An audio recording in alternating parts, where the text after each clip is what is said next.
হ্যাঁ, অনেক বড় নদী। এটা ঝিনাই নদী, এটা যমুনা নদীর একটা শাখা।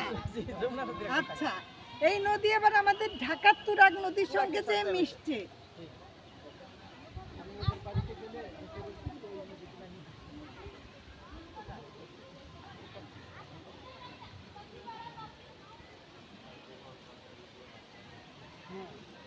এটা কি শেষ হয় না? এখনো কাজ শেষ হয়। আর কত লাগবে? এখন আসলে এটা বলা যাচ্ছে করতেছে কে? এটা বীর মুক্তিযোদ্ধা রফিকুল ইসলাম। রফিকুল ইসলামের যে ইয়ে ছিল ব্যাংকের যে ও কোথায়? ও ঢাকাতে। টাকা পাইলো কে?